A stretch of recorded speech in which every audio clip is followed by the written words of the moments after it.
여러분 어떻습니까? 여러분 어떻습니까? 그렇게 될 줄로 믿습니다. 사랑으로 섬기는 행복한 제자의 삶이라는 제목으로 함께 은혜 받기를 원합니다. 이 말씀은 제자가 어떻게 살아야 되는지 가장 명확하게 확실하게 말씀해 주고 있습니다. 제자는 예수님처럼 살아야 될 줄로 믿습니다. 그래서 예수님 시범을 보여주셨어요. 이렇게 살아라. 내가 스승으로서 주로서 제자의 발을 씻긴다. 너도 이와 같이 하라 라고 말씀하고 있습니다. 이 핵심입니다. 우리는 예수님처럼 사랑으로 섬기는 삶을 살아가야 될 줄로 믿습니다. 이것이 제자의 삶입니다. 스티브 브라운이라는 미국의 리폼드 신학교의 설교 교수가 있었습니다. 이분이 쓴 책들이 여러 가지가 있는데 다 알았다고 생각한 이후 내가 배운 것들이라는 책에 그 서론에 자기 이야기를 잠깐 소개하고 있습니다.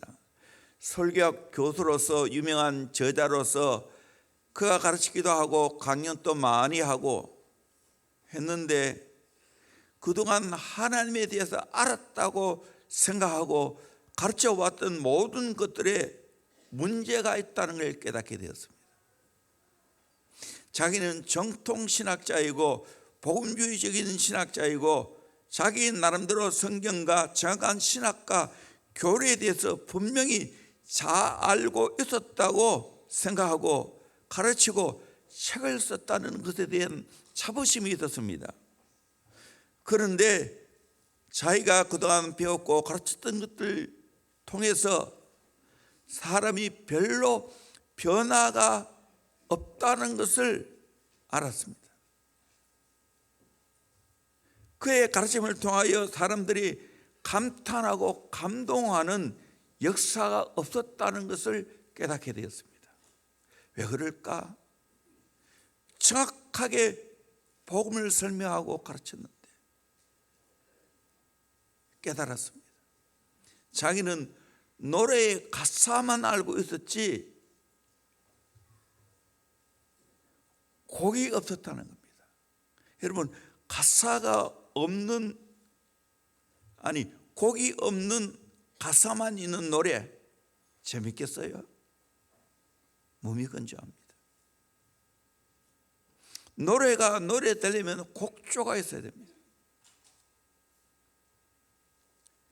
자기는 가사만 있지 곡조가 없었다는 거예요. 그래서 다시 배우기를 원했습니다. 이제 나에게 다시 한번 강의할 시간을 주거나 설교할 시간을 준다면 더 이상 가사만 가르치고 싶지 않다. 곡조를 가르쳐서 진짜 노래를 들려주고 싶다라고 했습니다. 가사에서 곡조를 붙이는 것이 무엇일까요? 주님의 사랑을 진짜 경험하는 겁니다. 이 곡조가 바로 예수 그리스도의 인격이고 예수님과 친밀한 교제입니다. 예수님에 대해서 아는 것뿐만 아니라 예수님과 함께 동행하며 예수님처럼 살아가야 된다는 겁니다. 알고에 그치면 안 되는 거예요. 행해야 된다는 거예요. 많은 사람들이 아는 것이 내 것이라 생각합니다. 아니에요. 행하는 데까지 가야 됩니다. 그래서 오늘 17절에도 너희가 이것을 알고 행하면 복이 있으리라. 아는 것이 복이 아니고 알고 행하면 복이 있으리라, 그렇게 가르치는 겁니다. 여러분, 제자는 발을 씻겨주며 섬겨야 된다는 걸 모르는 사람이 어디 있어요? 문제는 직접 행해야 되는 거죠. 직접 발을 씻겨줘야 되는 거죠. 아멘입니까? 이것이 제자의 삶이에요. 오늘 말씀 모르는 분이 계세요? 예수님이 제자들의 발을 씻겼다는 거 다 알잖아요. 그런데 내가 지적으로 아는 것에 그친다는 것은 결국에는 그거는 가사만 있는 거지 곡조가 없는 거예요. 집적 예언처럼 행동할 때 사람들이 감동을 받게 되는 줄로 믿습니다. 아멘. 그렇게 살기를 주의 이름으로 축원합니다. 지난번에도 이야기했지만 우리 교회 제자 훈련 받으면서 소감문을 다 썼잖아요. 대부분. 근데 목사님, 딴 건 몰라도 목사님 삶으로 가르친다는 것은 동의하셨어요. 정말 저는 그렇게 가르치기를 원했어요. 내가 안 살고 가르치면 아무 의미가 없죠. 지난번에 어느 모임 갔다 오면서 서로 칭찬하는 게 한 사람 한 사람에 대해서 이번 장점 말하기를 했어요. 그런데 그때는 사람이 많이 안 가서 다 돌아갔어요. 집사람이 저에 대해서 이야기를 했어요. 어떤 이야기했는가? 목사님은 말쟁이가 아니고 삶쟁이라고 말했습니다. 여러분, 남편 여러분, 아내한테 그 소리 들어봤어요? 그 소리 들어봤어요?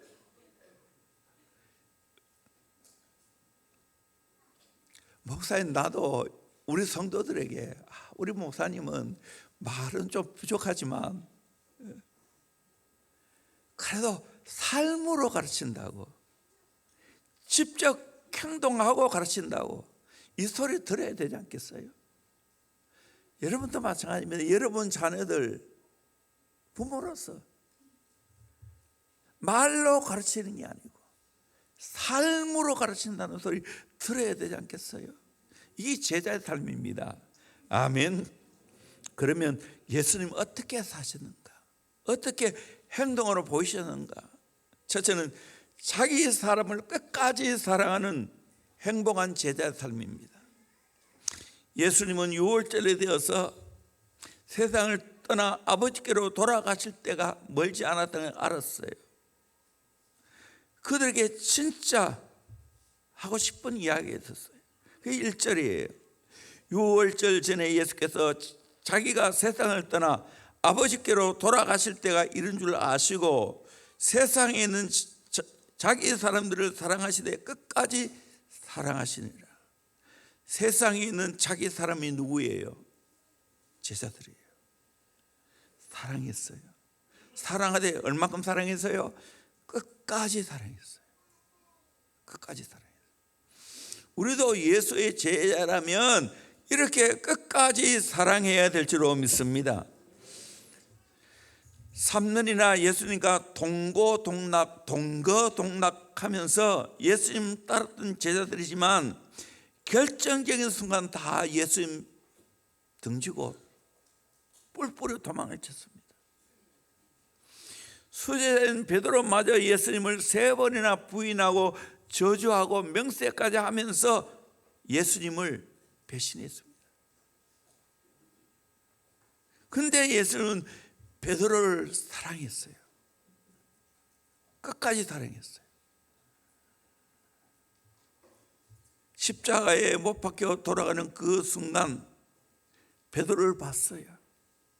베드로를 보고 그냥 지나가지 않았어요. 한 말씀 하셨어요. 누가 보면 22장 31절에 시몬아, 베드로 이름이죠. 보라, 사탄이 너를 밀가부로 하려고 요구하였으나 그러나 내가 너를 위하여 내 믿음이 떨어지지 않기를 기도하였노니 너는 돌이킨 후에 내 형제를 굳게 하라. 사탄이 베드로를 밀가부로 까불면서 넘어뜨리려고 했습니다. 그래서 부인하고 저주하고 명세했겠지요. 그런데 예수님은 그 베드로를 하여 내 믿음이 떨어지지 않기 위해서 기도하였다. 너는 또 반드시 이렇게 될 것이다. 소망적인 확신의 메시지를 주었어요.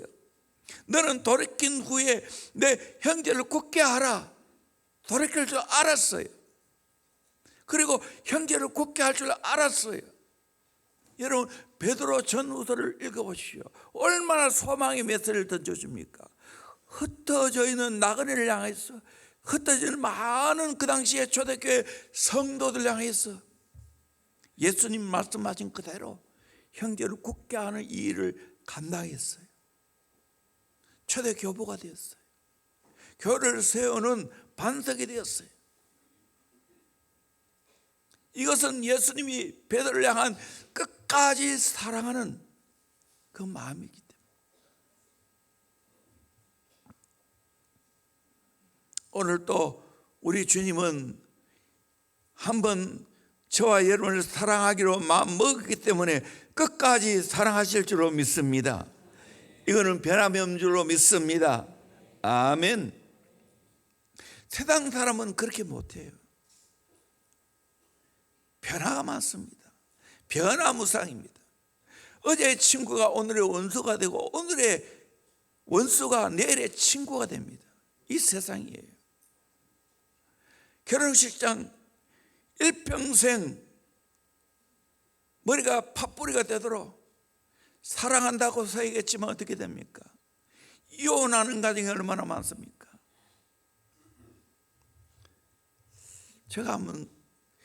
저도 결혼 주례 많이 했잖아요. 아버지 엄마를 주례하고 그 아들 딸을 내가 결혼 주례하는 가정도 있어요. 우리 장로님 2가정. 그러면서 혹시 이혼하는 가정이 있나? 내 기억으로 한 가정 있어. 한 가정.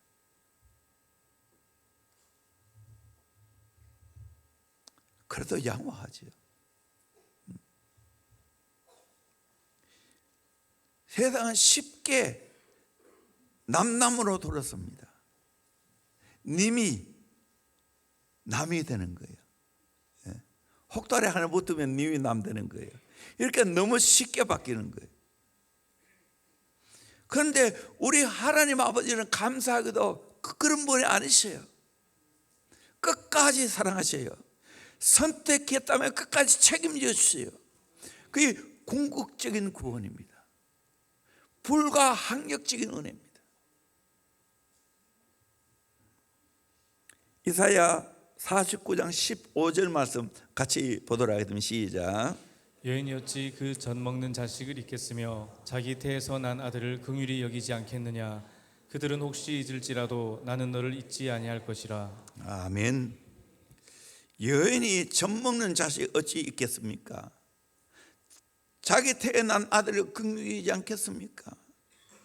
근데 그들이 혹시 잊을지라도 나는 너를 잊지 아니할 것이라. 아멘. 최고의 지고의 사랑이 엄마의 사랑인데 그 엄마의 사랑보다 더 진한 것이 바로 하나님 아버지의 사랑인 줄로 믿습니다. 아멘. 오래전에 천막교회 시절에 그 당시에 아주 아마 내 기억으로는 저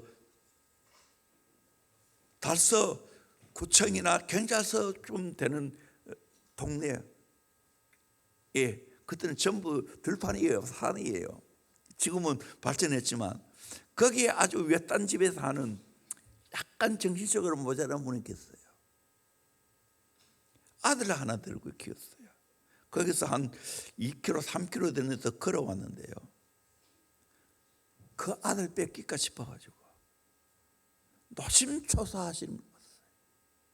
약간 모자라는 그분도 그 아들을 향한 지극한 사랑을 제가 봤어요.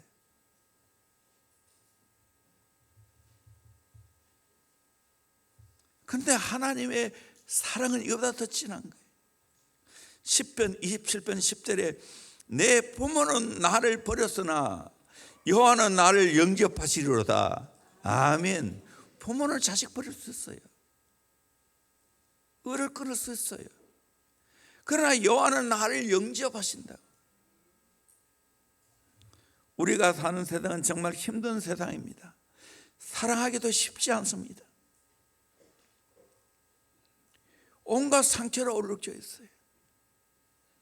저주를 끌어안고 살아가요. 이런 사람을 끝까지 사랑하는 것이 쉬운 일이 아니에요.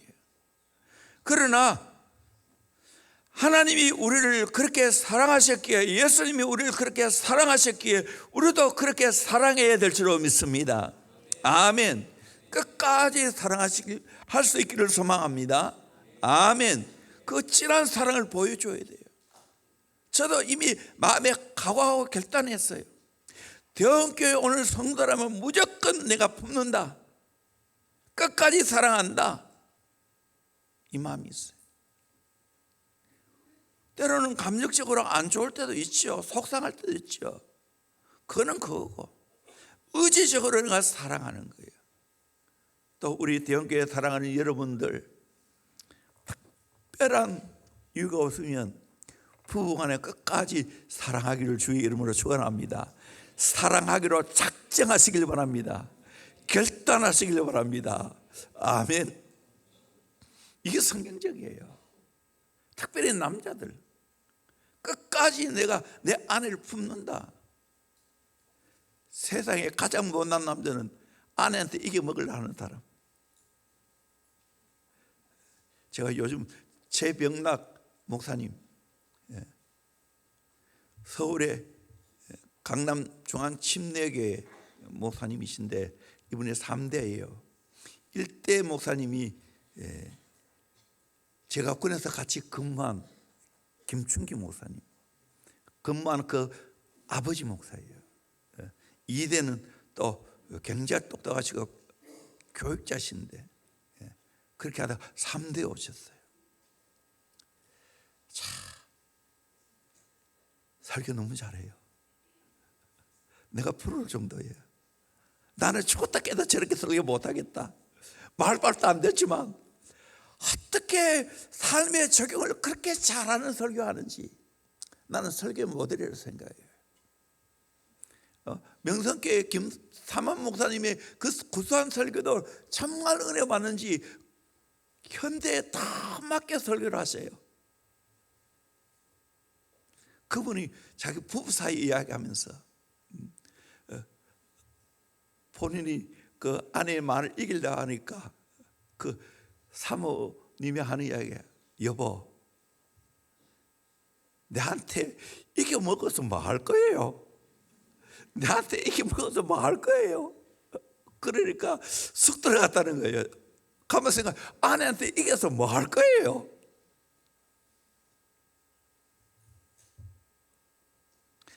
져주세요.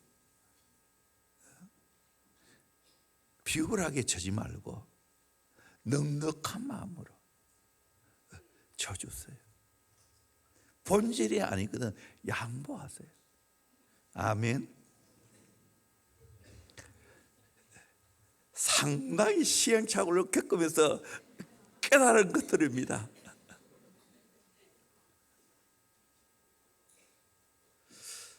우리 하나님의 사랑, 우리 예수님의 사랑은 얼마큼이에요. 잘 알지만 또 읽어보면 나는 이 말씀을 읽을 때마다 감동이 되고 은혜가 됩니다. 로마서 8장 35절에서 39절 말씀 같이 봅니다. 시작. 누가 우리를 그리스도의 사랑에서 끊으리요? 환난이나 곤고나 박해나 기근이나 적신이나 위험이나 칼이랴. 기록된 바 우리가 종일 주를 위하여 죽임을 당하게 되며 도살당할 양같이 여김을 받았나이다 함과 같으니라.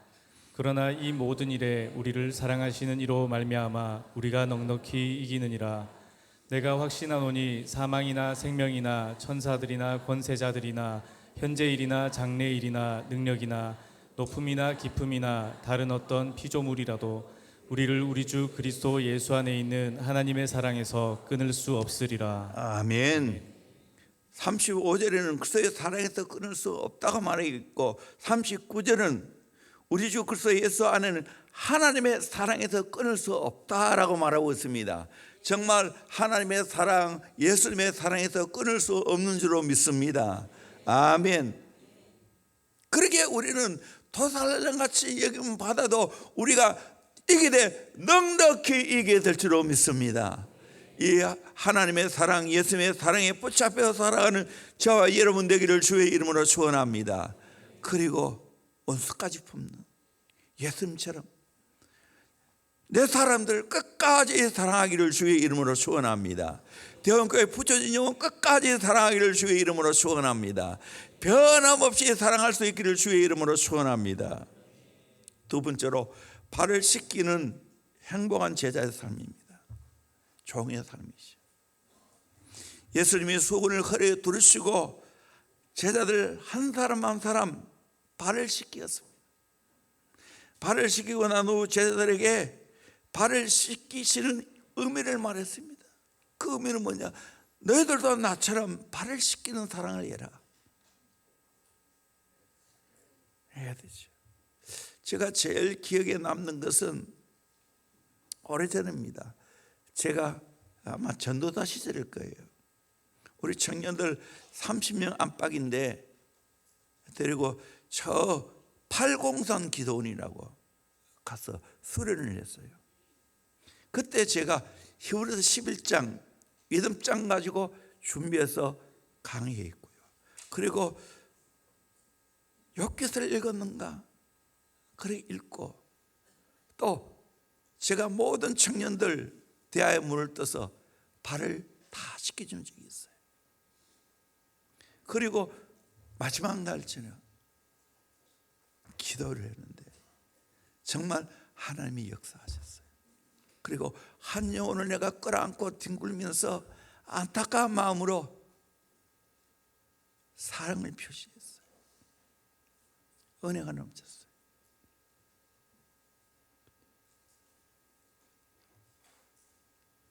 저는 많은 경우 발을 씻기는 사랑을 베풀 때 감동받는 걸 보게 됩니다.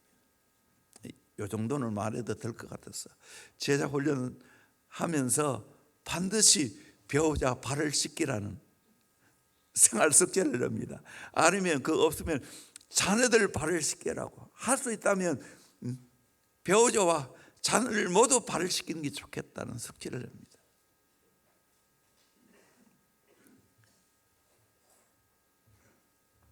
대부분 감동을 받습니다. 어떻게 발을 씻겨야 되는가? 첫째는 차별 없이 발을 씻겨줍니다. 우리 예수님은 차별하지 않았어요. 11절에 보면 이는 자기를 팔자가 누군지 아십니다. 가른 날 두고 하는 이야기예요. 그러므로 다는 깨끗하지 아니하다 하시니라. 자기를 팔자 알았어요. 인간적으로 생각하면 어떻게 했겠어요? 가룟 유다를 쏙 빼고 11 제자만 발을 씻길 거 아니에요? 다 알고 있는데. 근데 예수님은 어떻게 하셨어요? 그거 다 알고 있었지만 똑같이 가룟 유다마저 발을 씻겨줬어요. 주님은 차별 대우하지 않았습니다. 동일하게 발을 씻겼습니다. 내가 성장하고 성숙하면 성숙할수록 차별 대우하지 않습니다. 똑같은 사랑을 베풀려고 애를 씁니다. 물론 인간이 완벽하게 그렇게 할 수 없죠. 저도 이 정신 가지고 목회하려고 해요. 나는 절대로 차별 대우하지 않겠다. 이런저런 은사에 맞게 일을 시킬지언정 사람을 차별 대우하지 않겠다.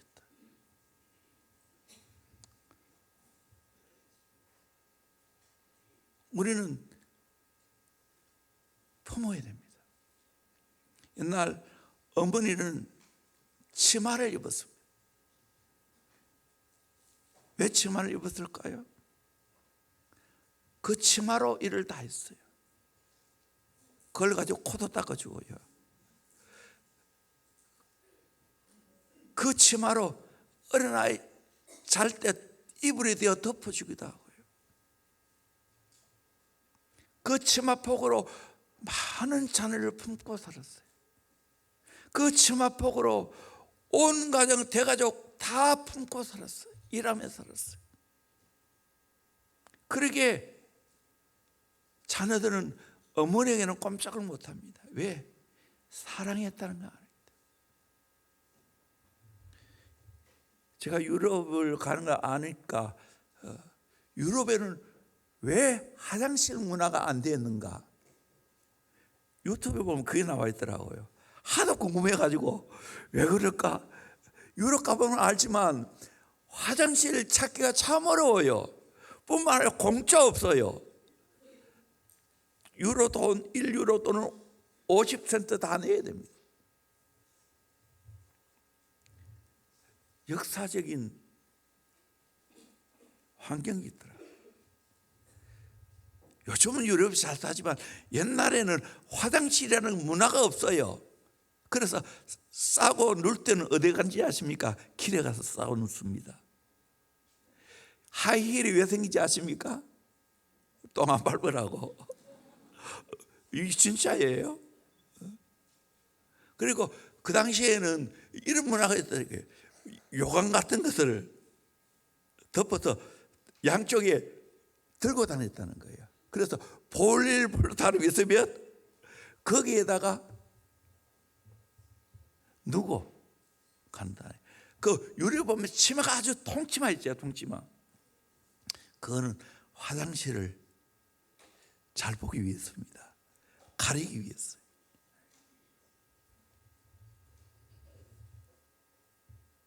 심지어는 왕궁도 화장실이 거의 없어요. 베르사유 궁전에 가면 어마어마하지요. 근데 놀라운 건 거기에 화장실이 없어요. 그러면 하인들이 그거 왕이 싼 걸 뒤처리했어요.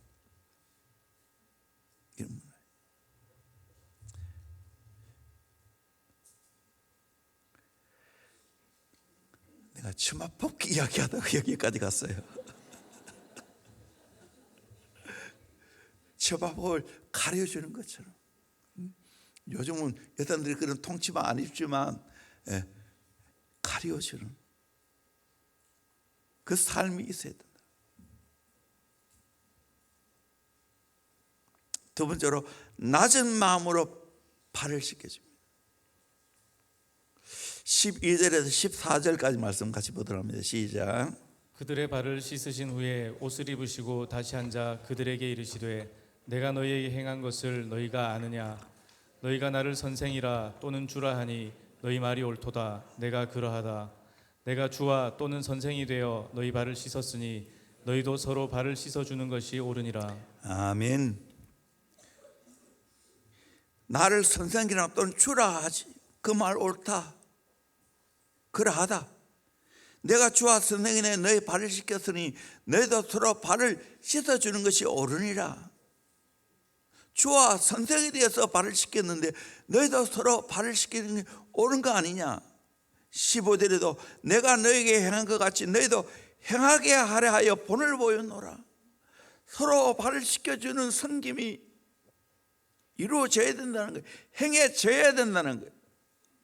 16절에 내가 진실로 진실로 너희에게 이르노니 종이 주인보다 크지 못하고 보냄을 받은 자가 보낸 자보다 크지 못하지요. 제자는 종이고 주인은 예수님이죠.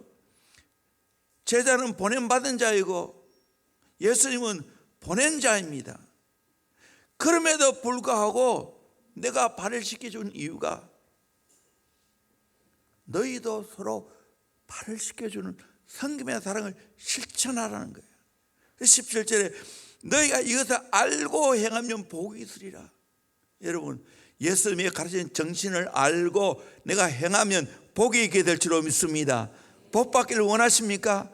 예수님처럼 섬기시기를 주의 이름으로 축원합니다. 아멘. 낮은 마음으로 발을 씻겨줘야 된다. 낮아져서 발을 씻겨줘야 된다. 지난번에도 한번 이야기했는 것 같은데 이재철 목사님, 주님의 교회 목사님이었죠. 셋째 아들의 이야기입니다. 두 학기에 걸쳐서 반장, 부반장 선거에서 연거푸 고배를 마쳤습니다. 그러다 초등학교 2학년 2학기가 되어서 드디어 부반장에 선출되었습니다. 며칠 동안 내가 부반장 되었다고 뽐내고 다니더니 얼마 지나지 않아서 부반장의 부자 소리도 안 나옵니다. 어느 날 식탁에서 부반장 생활이 어떠냐고 물었습니다. 그때 부반장 아무 할 일 없어요. 반장이 저 혼자 다 해먹어요. 제가 무슨 이야기해도 반장이 말 안 들어요. 아이는 한마디 덧붙였습니다. 나도 꼭 반장 한번 해 먹을 거예요. 그러더니 3월 초 마침내 3학년 1학기 반장으로 선출되었습니다. 그때 서로 반장 되겠다면서 16명이 출마했다는 겁니다. 그런데 내가 어떻게 반장이 되었냐고. 내가 유세를 잘했어요. 저를 반장으로 뽑아주시면 저는 여러분들의 걸레가 되겠습니다. 그 말 때문에 반장이 되었다는 거예요. 그래서 몰표가 쏟아졌다는 거예요. 이야기를 들으면서 모두가 웃었다는 거예요. 시간이 지날수록 그 아들의 이야기, 여러분을 위한 걸레가 되겠다. 여운이 마음에 남다. 이 제자의 삶이에요. 걸레는 뭡니까? 깨끗하게 빨아서 닦으면 모든 오물과 더러운 것이 다 걸레에 묻습니다. 그러면서 깨끗하게 만드는 게 걸레입니다. 이 제자의 삶이에요. 아주 오래전에 내가 책 한 권 읽었는데 뭐 다 기억은 안 나고요. 일본의 목사님이신데 일본에서 몇백 명 모이는 교회라는 거예요. 그거는 일본 교회에서 몇백 명 모인다는 것은 대형 교회 중에 대형 교회입니다. 왜 그런가? 그 목사님 정신이 바로 그거예요. 나는 걸레 목사가 되었다고. 열심으로 섬겼어. 감동을 받고. 그래서 교회가 붕괴했다는 거예요. 우리 모두 걸레가 됩시다. 아멘. 가정에서, 목장에서, 교육부서에서 걸레가 될 때 수많은 사람들 빛나게 해줄 줄로 믿습니다. 세워가게 될 줄로 믿습니다. 아멘. 손해 보지 않는 헌신, 봉사 이룰 수가 없어요. 양초가 자신을 태움 없이 어찌 빛을 발할 수 있겠습니까? 소금이 스스로 녹지 않고 어떻게 짠맛을 내겠습니까? 내가 걸레처럼 내가 닦아줄 때 빛나는 겁니다. 우리 철저하게 낮아진 가운데 주지만 선생이지만 제자들의 발을 씻겼는데 우리를 못할 건 뭘 있겠습니까? 세 번째는 서로 발을 씻겨줘야 돼요. 14절 하반절에는 너희도 서로 발을 씻어주는 것이 옳으니라. 지난번에 마땅하니라. 여러분 서로 발을 씻어주는 것이 옳은 줄로 믿습니다. 아멘. 성경은 계속 서로 말합니다. 부부가 서로 발을 씻겨주는 성김의 사랑을 실천해야 되는 거예요. 이 말하면 제가 마음에 많이 찔립니다. 왜? 아내를 향해 내가 별로 그래 못하는 것 같았어. 우리 요즘 젊은 청년들, 우리 다음 세대, 저 다음 세대가 살아가는 모습을 보면 내가 만약에 이렇게 하면 집에서 쫓겨납니다. 아무것도 집에 가서 하는 게 없으니까 빨래도 안 하고 밥도 안 하고 설거지도 안 하고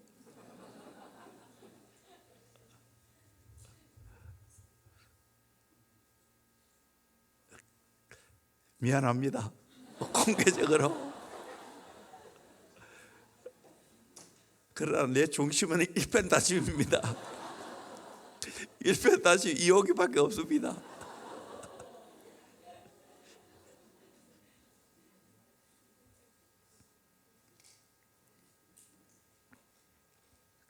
그런데 하나 내 잘하는 게 있어요. 불평 안 해요. 뭐 해달라 소리 안 합니다. 주는 대로 잘 먹습니다. 뭐 해주세요 한 적이 없어요. 그저 감사함을 먹습니다. 족하게 삽니다.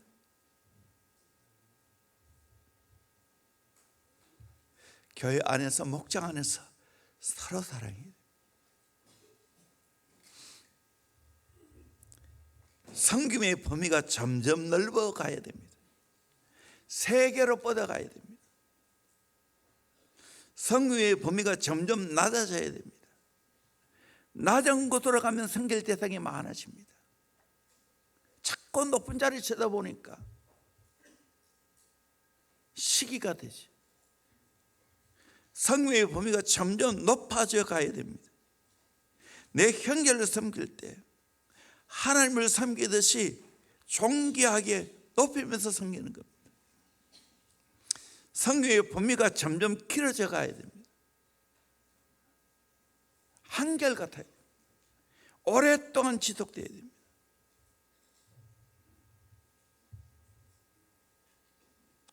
하나님이 내게 축복을 주신 것은 섬기라고 주신 줄로 믿습니다. 대원교회 이렇게 축복하시고 부흥되는 것은 섬기라고 이런 은혜를 축복을 주신 줄로 믿습니다. 여러분이 뭔가 받았습니까? 물질의 축복을 받았습니까? 남다른 뭔가 있습니까? 건강이 있습니까? 그것 가지고 섬길 수 있기를 주의 이름으로 축원합니다. 앞으로 대원교회 더 많이 섬기기를 진심으로 갈망합니다. 아멘. 이 정신 잃어버리면 안 됩니다. 섬겨야 됩니다. 어쩌면 정 목사가 제대로 못 섬길 수 있어요. 섬김 받는데 익숙해질 수 있어요.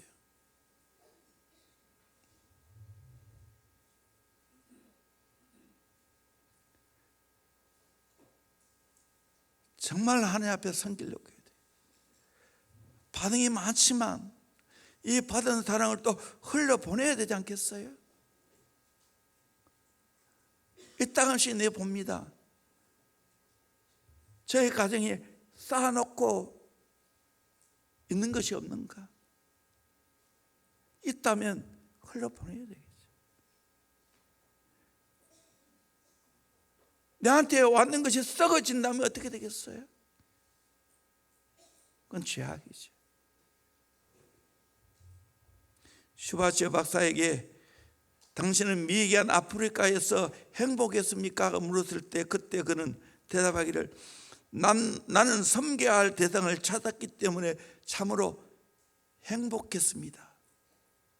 섬김의 대상을 찾으면 행복합니다.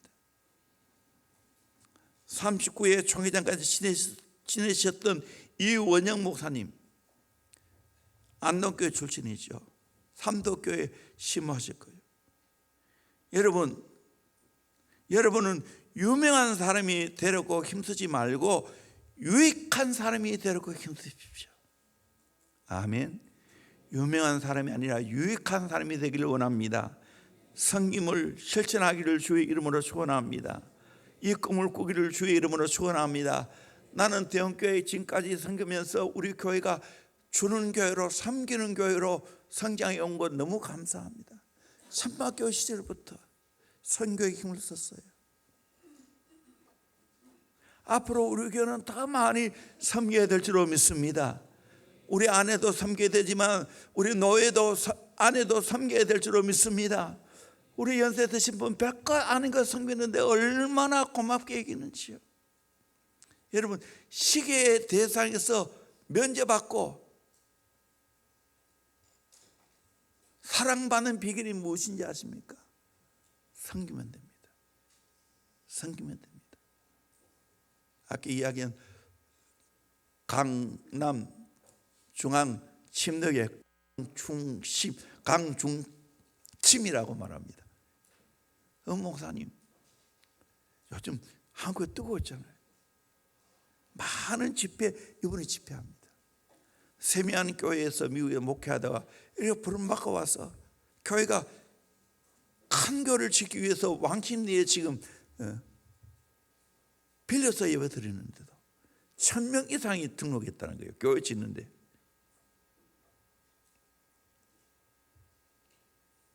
이분은 어떤 모임 가면 전부 섬긴다는 거예요. 또 마땅히 그래야 되고 그러면서 웃으면서 제가 섬기는 것이 좋습니까? 대접받는 게 좋습니까? 그래서 이 강남중앙 침례교회는 전국에서 침례교 중에 제일 큰 교회입니다. 그러니까 섬기는 거예요. 물론 자기 개인으로 섬기는 게 아닙니다. 교회 돈으로 섬기는 거예요.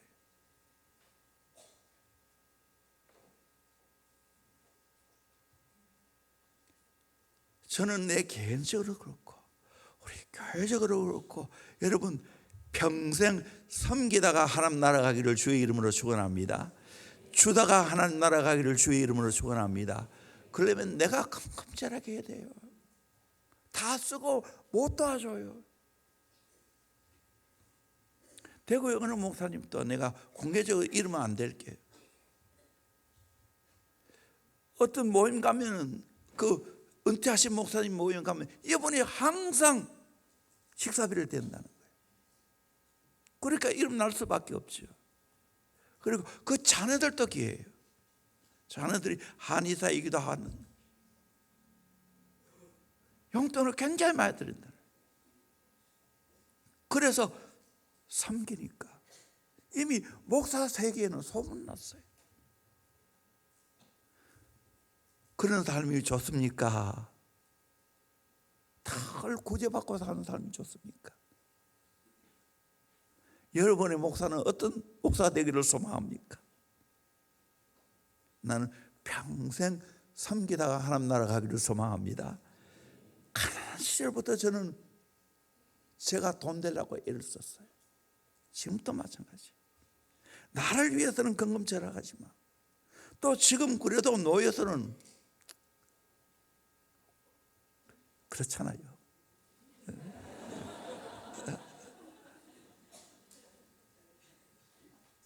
섬겨야지. 복을 주셨으니까. 쌓아놓고 못 가요. 베풀고 가야 돼요. 선교사람도 마찬가지예요.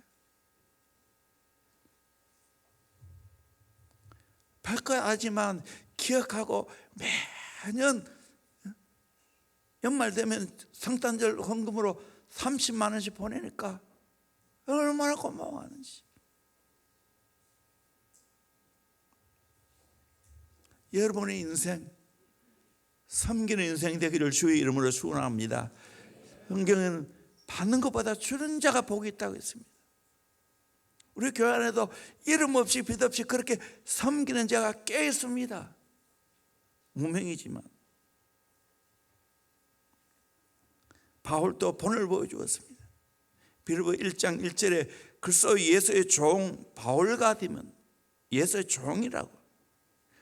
고린도후서 4장 5절에도 오직 그리스도 예수의 주되신 것과 또 예수를 위하여 우리가 너의 종된 것을 전파합니다. 성도들의 종이라는 거예요. 종. 그걸 전파한다는 거예요. 사도 요한도 우리에게 말씀합니다. 요한일서 3장 16절 말씀 같이 보겠습니다. 시작. 그가 우리를 위하여 목숨을 버리셨으니 우리가 이로써 사랑을 알고 우리도 형제들을 위하여 목숨을 버리는 것이 마땅하니라. 아멘. 요한복음 3장 16절 하나님이 세상을 이처럼 사랑하사 독생자를 주셨으니 이는 저를 믿는 자마다 멸망하지 않고 영생을 얻게 하라 하심이라. 그런데 그가 우리를 위하여 목숨을 버리셨으니 예수님 말하는 우리가 이로써 사랑을 알고 우리도 형제를 위하여 뭐 하라고요? 목숨을 버리는 것이 마땅하니라.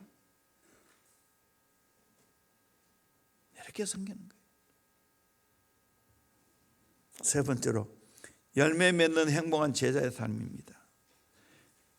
이렇게 발을 씻기는 성금의 사랑을 하게 되어지면 첫째로 모든 사람이 제자임을 알게 됩니다. 우리 잘 아는 말씀이지만 34절 35절 말씀 같이 봅니다. 시작. 새 계명을 너희에게 주노니 서로 사랑하라. 내가 너희를 사랑한 것 같이 너희도 서로 사랑하라. 너희가 서로 사랑하면 이로써 모든 사람이 너희가 내 제자인 줄 알리라. 아멘. 새 계명이 뭡니까? 서로 사랑하는 거예요. 모델이 예수님이 너희를 사랑한 것처럼 너희도 서로 사랑하라. 그렇게 하면 모든 사람이 너희가 내 제자인 걸 알겠다. 예수님의 제자인 걸 알겠다는 거예요.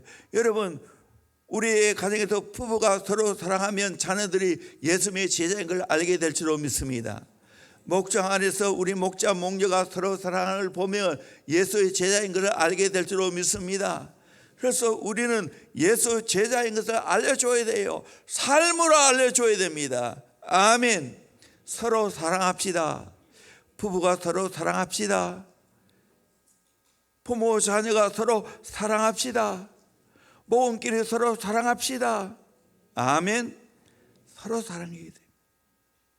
그래서 제자인 것을 삶으로 보여줘야 됩니다. 교회는 세 가지 꾼이 있다고 하죠. 말씀꾼, 계속 말씀만 피우는 사람. 구경꾼, 지켜보는 사람. 이 사람은 관심이 별로 없어요. 수수방관입니다. 일꾼, 적극적으로 희생하며 섬기는 사람. 저와 여러분은 주님의 일꾼 되기를 주의 이름으로 축원합니다. 우리 예수님 어떻게 하셨어요? 마가복음 10장 45절 같이 봅니다. 시작. 인자가 온 것은 섬김을 받으려 함이 아니라 도리어 섬기려 하고 자기 목숨을 많은 사람의 대속물로 주려 함이니라. 아멘. 도리어 섬기려 하고 자기 목숨을 많은 사람의 대속물로 주려 함이라. 아멘. 우리도 예수님처럼 살아가기를 주의 이름으로 축원합니다. 두 번째로 심령천국을 경험합니다. 여러분 섬겨보세요. 심령천국이 됩니다. 여러분, 우리 부모님 여러분들 섬김의 마음 가져보세요. 심령천국이 이루어집니다. 그런데 자식이 내게 효도 안 하나? 왜 날 안 섬겨주나? 그 마음 가지면요, 섭섭한 마음이 듭니다. 천국에 사라집니다. 예부터 그런 말 했어요. 자식들은 부부 안 싸우는 거 최고 효도다. 내게 뭔가 잘해주는 거 그거 별로 의미 없다. 이 마음 가져야 돼요. 저도 이제는 부모 아닙니까? 자식이 내게 뭔가 해주는 거 한 번도 생각지 않았어요. 해주면 감사하고 안 해줘도 괜찮고 얼마든지 살아갈 수 있지.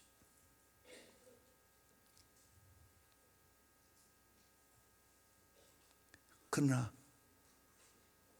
자식들이 부모의 모든 것을 빼가려 하면 안 되지. 그저 주면 감사함으로 받지만 요즘은 잘못되어 가서 사업하면 어떻게 하든지 부모 돈을 어떻게 표현할까요? 가지고 갔어. 결국에는 부모도 못 살고 자기도 못 살고 하는 경우가 많았어요. 부모 여러분, 주지 마세요. 뿐만 아니라 노예 충분히 내 살 거 빼놓고 주세요. 이게 지혜입니다. 내 살아갈 거 빼놓고 주세요. 자식에게 주면 절대로 안 돌아옵니다. 나는 돌아오는 거 거의 못 봤어요. 안 돌아갑니다.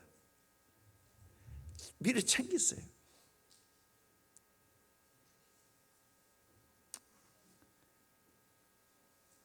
내가 이 말하는 것은 마음을 비우라는 거예요. 효도 받겠다는 마음을 비우라는 거예요. 비워야 됩니다. 그저 자식 잘 사는 것이 행복이에요. 저도 그래요. 아들하고 며느리하고 잘 사는 것이 내게는 행복이지. 안 다투고 잘 사는 게 행복이지. 거기에다가 손주 잘 키워주면 그게 내게 행복이야. 딴 거 없어요. 뭐 내가 효도 봐라. 나는 바라지 않아.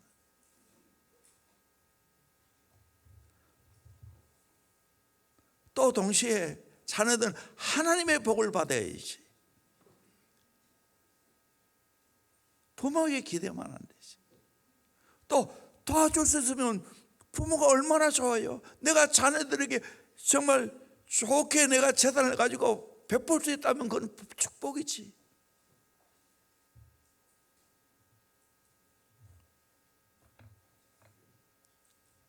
그렇게 넉넉한 마음 가지고 사세요. 주려는 마음 갖고 있으면 부모도 행복입니다. 자녀도 행복입니다. 아멘. 심령천국을 이루면서 살아가십시오. 그것 때문에 마음 빼앗기지 마세요. 지옥 만들지 마세요. 불행한 사람들의 몇 가지 공통점이 있습니다. 첫째는 완벽주의자는 불행합니다. 왜냐하면 그런 사람을 모두 걱정을 끌어안고 살아갑니다. 자기처럼 완벽하지 않으면 그 꼴을 못 봅니다. 둘째는 항상 남과 비교하는 사람은 불행합니다. 마음속에 끌어오르는 경쟁심, 질투, 시기가 가득합니다. 셋째는 자기 자신만이 가장 옳다고 생각하는 사람도 불행합니다. 이런 사람 고독합니다. 친구 없습니다. 작은 일에 신경을 집중시키는 사람도 불행합니다. 이런 사람은 늘 불평불만입니다. 신뢰 아니면 양보하시고 그냥 인정하고 듣고 살아가는 거예요. 매사에 의심의 눈으로 사물을 바라보며 상대의 약점을 집요하게 파고드는 사람도 불행합니다. 이웃을 위해 절대로 사랑과 물질을 베풀지 않는 사람도 불행합니다. 어떤 사람이 행복합니까? 남을 섬기는 사람이 행복합니다. 아멘. 부모가 농사지어서 제일 행복할 때가 언제입니까? 자식 줄 때입니다. 내 귀한 거 줘보세요. 행복합니다. 그래서 성경에도 선한 일을 하기 위해서 열심히 일하라고 말했어요. 베풀기 위해서 일하는 거예요.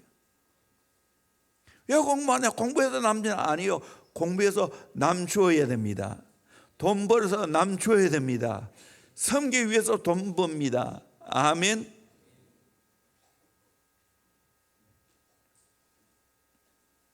저도 오늘까지 이렇게 한 교회를 섬기고 또 제자 훈련하고 사역 훈련하는 거 너무너무 감사합니다.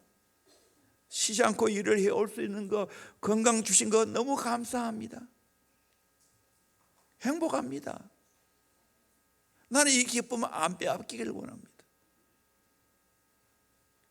때로는 허리가 아파서 서서 제자 훈련할 때도 있었어요.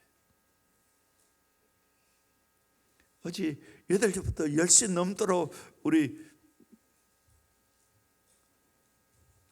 내치 있지 않습니까?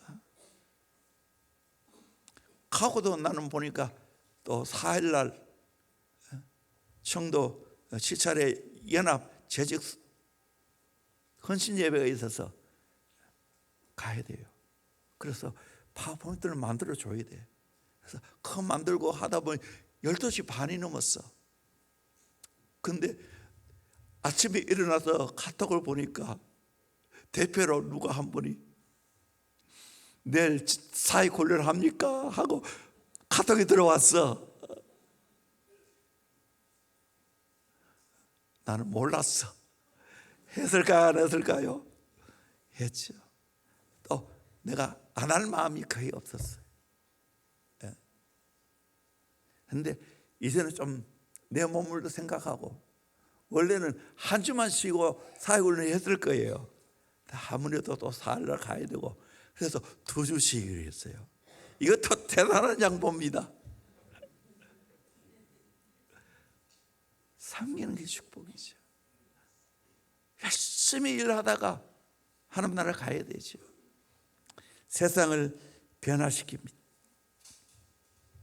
내가 선한 영향을 끼치기를 원하십니까? 섬길 수 있기를 주의 이름으로 축원합니다. 섬기면 영향력이 갑니다. 아멘. 아까 말하다가 좀 넘어갔는데 여러분 나를 시기하고 나에 대해서 이모저모로 질투하는 분이 계십니까? 그분 섬기세요. 시기와 질투가 없어집니다. 우리 교회가 앞으로 커지면 시기의 대상이 있겠지요. 어떻게 해야 됩니까? 열심히 섬기면, 그 사람의 혜택을 보면 말이 사라집니다. 저는 이제 조금 그걸 맛보고 있어요. 이 우리가 인생 살아가는 비결이에요. 나폴레옹이 마지막 세인트 헬레나 섬에서 유배되어 최후에 남긴 말이, 나는 무력으로 세계를 지배하려고 했지만 실패했다. 예수님은 섬김의 사랑으로 세계를 정복했다. 나는 실패자지만 예수님은 승리자였다. 사랑은 원자탄보다도 능력이 있는 줄로 믿습니다. 아멘. 어느 자매님의 간증입니다. 시어머니가 병석에 있었는데 하루에도 몇 번 세탁해야 했습니다. 어디 가고 싶어도 마음대로 갈 수가 없습니다. 약을 따르면서 빨리 좀 돌아가실 것이지 왜 이렇게 오래 사실까? 마음의 성령이 감동이 오기를, 보이는 부모를 사랑하지 않고 어찌 보이지 않는 하나님을 사랑하겠느냐. 약을 따르면서 그 자리에 무릎 꿇고, 하나님, 내가 사랑한다는 걸 위선입니다. 회개했습니다. 눈물로 회개하고 오랜 시간 후에 일어섰는데 약을 따라서 어머니에 갔더니 그렇게 사랑스럽게 보였습니다. 무릎을 꿇고 약을 드리니까 어머니가 한참 쳐다보면서, 애야, 오늘따라 내 눈동자가 전에와 달라. 눈동자가 바뀌었어.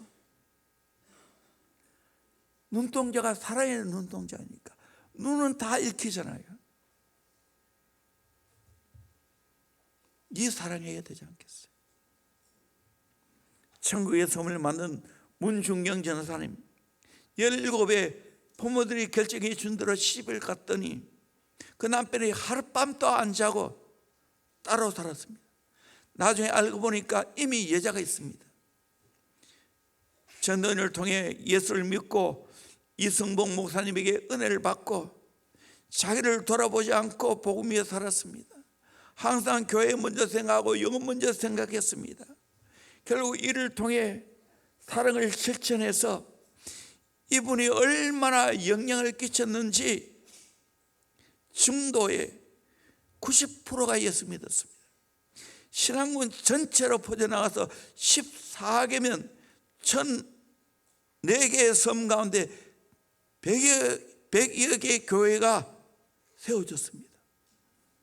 이번 통해 좋은 지도자가 많이 나왔습니다.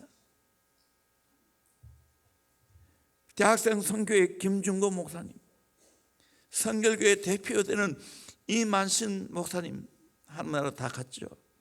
한신대 총장을 역임했던 고재식 박사, 한국교회 치유상담을 맡고 계신 정택이 목사님, 그 외에도 법관, 기업가 100여 명의 많은 지도자들이 이분의 전도를 통해서 예수를 믿게 됐다는 거예요.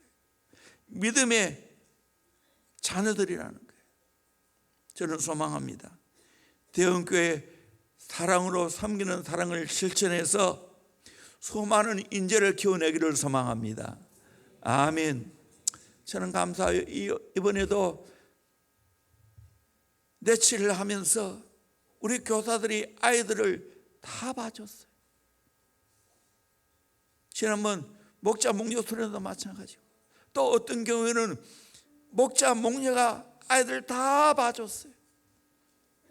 때로는 제자훈련, 사회훈련 2년 동안 하면서 그 아이들 다 맡아서 사랑으로 돌봐줬어요. 이런 사랑 때문에 오늘 대형교회가 건강하고 좋은 교회가 된 겁니다. 앞으로 정말 대형교회는 예수 닮은 발을 씻겨주는 성김의 사랑을 실천해야 될 줄로 믿습니다. 누가복음 9장 23절 또 무리에게 이르시되 아무든지 나를 따라오려거든 자기를 부인하고 날마다 제 십자가를 지고 나를 따를 것이니라. 아멘. 제자는 사랑으로 발을 씻기는 섬김의 사랑을 실천하는 사람입니다. 이를 통해서 정말 내가 모든 사람이 내가 제자인 것을 알게 되어지고 나도 행복하고 선한 영향을 끼쳐서 수많은 인재를 키워내는 복된 교회 되기를 주의 이름으로 축원합니다. 이 일에 함께 동력하시길 바랍니다. 함께 동력할 수 있기를 주의 이름으로 축원합니다. 찬양합니다. 사랑하는 주님 앞에, 저는 어린 시절 그때는 보험성이 거의 없었으니까요, 이 찬송을 얼마나 많이 부르는지 모릅니다. 같이 부르겠습니다.